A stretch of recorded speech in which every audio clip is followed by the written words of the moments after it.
Ladies and gentlemen, today we mourn the loss of a true basketball legend.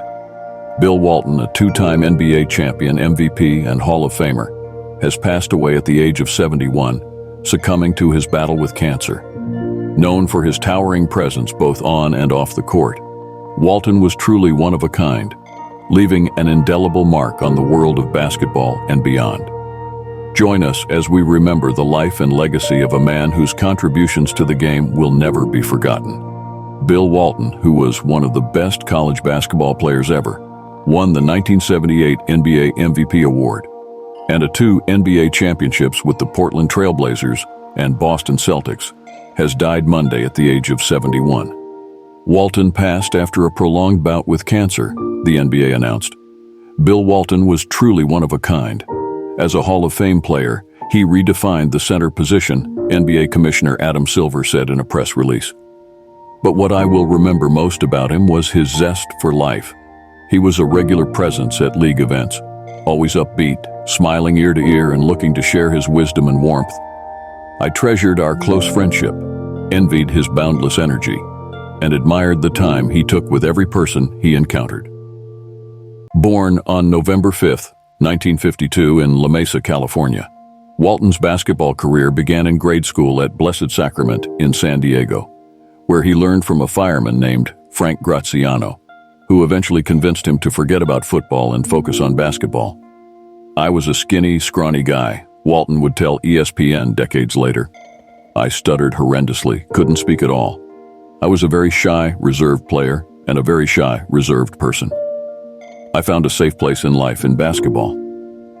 Walton went to Helix High School in La Mesa, where he played basketball with his older brother Bruce, who eventually went on to play for the Dallas Cowboys and would often serve as an enforcer when opponents got too rough with Bill. Together, they remained the only brothers to play in the Super Bowl and NBA Finals.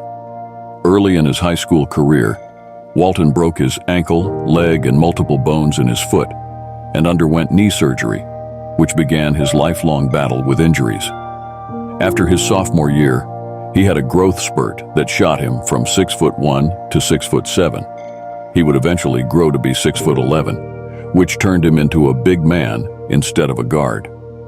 Walton got his first brush with the NBA when players from the then San Diego Rockets would come play pickup games at Helix. In order to get into the gym, they would contact Walton, who had his own key. Once, Hall of Famer Elvin Hayes even called Walton's house and spoke to his mother. "Here's this grown man calling she's never talked to." And she said, "Who's this?" Walton recalled. And Elvin says, "Is Billy there?" And my mom says, "I'm Billy's mother. Who is this?" And Elvin says, "Tell Billy, Big E is calling, and we need him to open the gym tonight." I'm on the floor, and my mom puts her hand over the phone and says, "Billy, who is this guy Big E? He sounds old. Is everything okay?" I said, "Mom, that's Big E. Give me the phone." Over his final 2 high school seasons, Walton led Helix to 2 California Interscholastic Federation championships and a 49-game winning streak. As a senior, he shot 78.3% from the field, which remains a national high school record for field goal percentage. Hall of Fame coach Denny Crum, who was then an assistant at UCLA under John Wooden, called Walton the best high school player I'd ever seen after scouting him. Wooden admonished Crum for such a statement, telling him, "It makes you look like an idiot." The Bruins signed Walton anyway, and Crum was proven wholly correct. At that time, freshmen were not allowed to play on the varsity team, so he had to begin his career on the freshman team and led that group to a 20-0 record. He was moved up to varsity at the start of the 1972-73 season, which began one of the greatest careers in college basketball history. In 3 seasons, Walton was named Naismith College Player of the Year 3 times, a feat matched only by Ralph Sampson, led UCLA to 2 national championships, and was awarded Final Four Most Outstanding Player twice. His 44 points against Memphis State in 1973 remain a national championship game record. The Bruins went 86-4 over Walton's 3 seasons, and he played a part in what is still a Division I record 88-game winning streak. That run ended in Walton's senior campaign with a loss to Notre Dame, a game Walton was playing in a back brace due to a broken spine he suffered earlier in the season.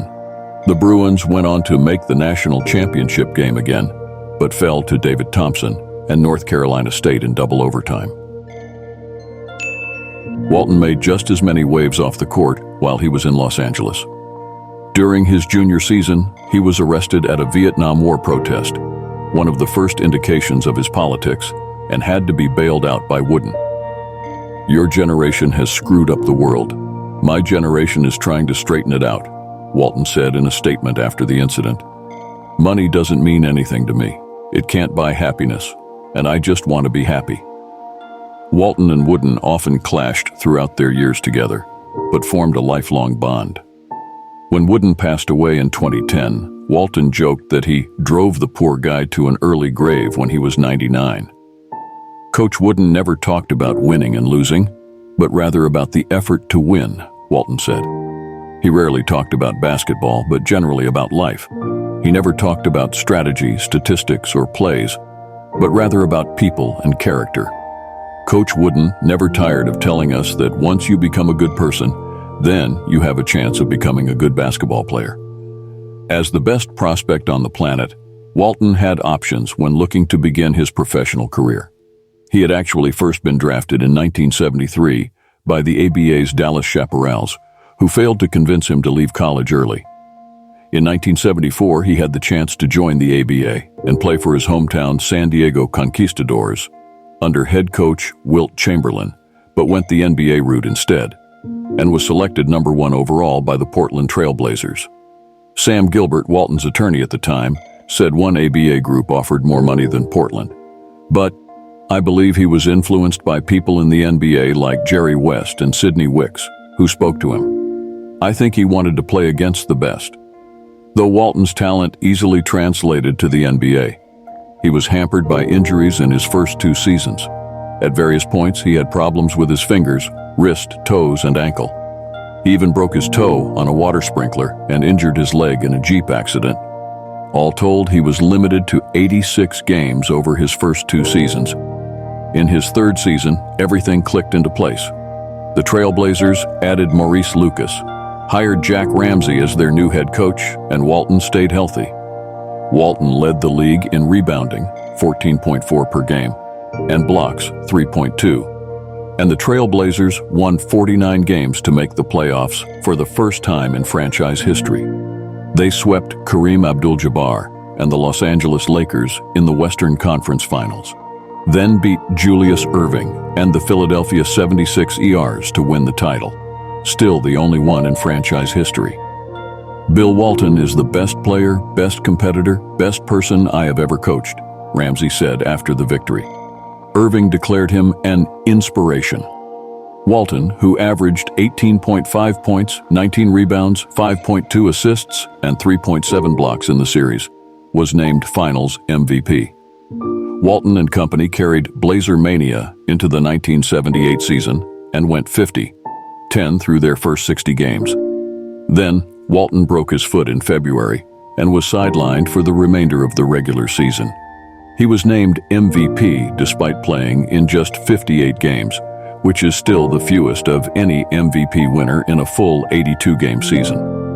Walton attempted a comeback for the playoffs, but re-injured his foot in Game 2 of the Trailblazers' first-round series against the Seattle Supersonics, and never played for the team again.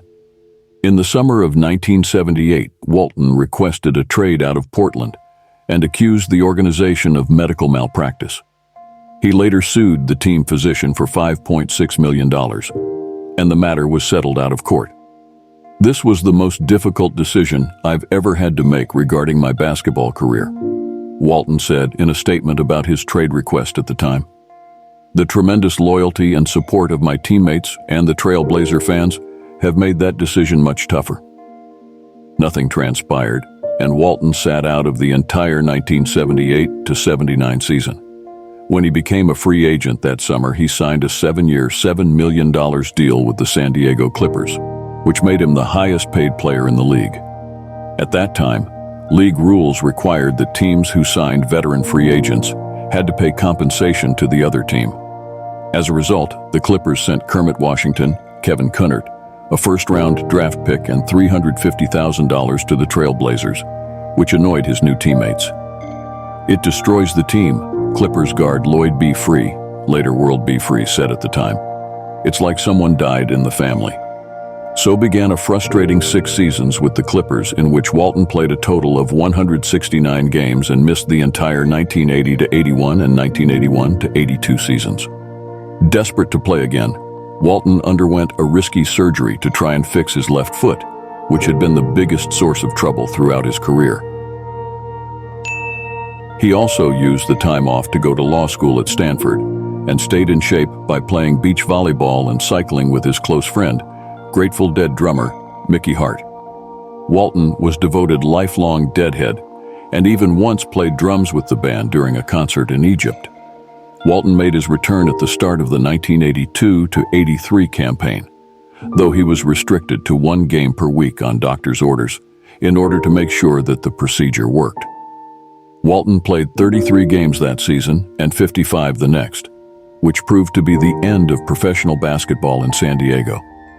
The team's now disgraced then-owner, Donald Sterling, moved the team to Los Angeles ahead of the 1984-85 season without league approval. Walton appeared in 67 games in his lone season in LA, a career high to that point. While Walton built himself back into a productive player by the end of his tenure with the Clippers, he was no longer a dominant force on both sides of the ball, and the team was never competitive during that era. Upon reflection decades later, Walton blamed himself for the team's relocation. "When you fail in your hometown, that's as bad as it gets. And I love my hometown," Walton said. "I wish we had NBA basketball here, and we don't because of me. It's my greatest failure as a professional in my entire life. I could not get the job done in my hometown. It is a stain and stigma on my soul that is indelible. I'll never be able to wash that off, and I carry it with me forever." In the summer of 1985, Walton went in search of a winning environment and contacted both the Los Angeles Lakers and Boston Celtics. The Clippers eventually traded him to the Celtics in exchange for Cedric Maxwell and a first-round pick that later became Arvydas Sabonis. In order to complete the deal, Walton had to pass a physical, which he did so with the help of Red Auerbach. Walton's first season with the Celtics was magical. He received a standing ovation in his first game at the Boston Garden, played in a career-high 80 games, won 6th Man of the Year, and helped the team win its 2nd championship in 3 seasons, and the last of the Larry Bird era. Walton's presence is in part why the 1986 Celtics are still regarded as one of the best teams of all time. That title turned out to be Walton's last hurrah. He played just 22 more games and made his final appearance during Game 6 of the 1987 Finals, when the Celtics were eliminated by the Lakers. A short-lived comeback attempt in 1990 went nowhere. Walton finished his career with 2 championships, an MVP, a Finals MVP, a 6th Man of the Year award, 2 All-Star appearances, 2 All-NBA team nods, 1 first, 1 second, and 2 All-Defensive First Team honors. Additionally, his number 32 was retired by the Trailblazers in 1989. He was inducted into the Naismith Memorial Basketball Hall of Fame in 1993 and was selected to the NBA's 50th anniversary team in 1996 and 75th anniversary team in 2021. Following his retirement, Walton became a successful broadcaster, working with CBS, NBC, ESPN, and the Los Angeles Clippers, before stepping away in 2009 due to back problems. A few years later, he returned to work with the Sacramento Kings on a part-time basis, then rejoined ESPN and the Pac-12 network, where he had still been calling games this season. He won an Emmy in 2001 and was known for his entertaining and at times incoherent style. In life, being so self-conscious, red hair, big nose, freckles, and goofy, nerdy-looking face, and can't talk at all. "I was incredibly shy and never said a word," Walton said in 2017. "Then, when I was 28, I learned how to speak. It's become my greatest accomplishment of my life and everybody else's biggest nightmare." Tributes flooded in for Walton following the news of his death. None had a negative word to say.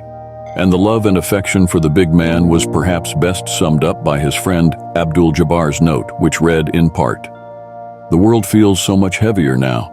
He was the best of us." But even in death, the last word should be reserved for Walton, given his propensity for language.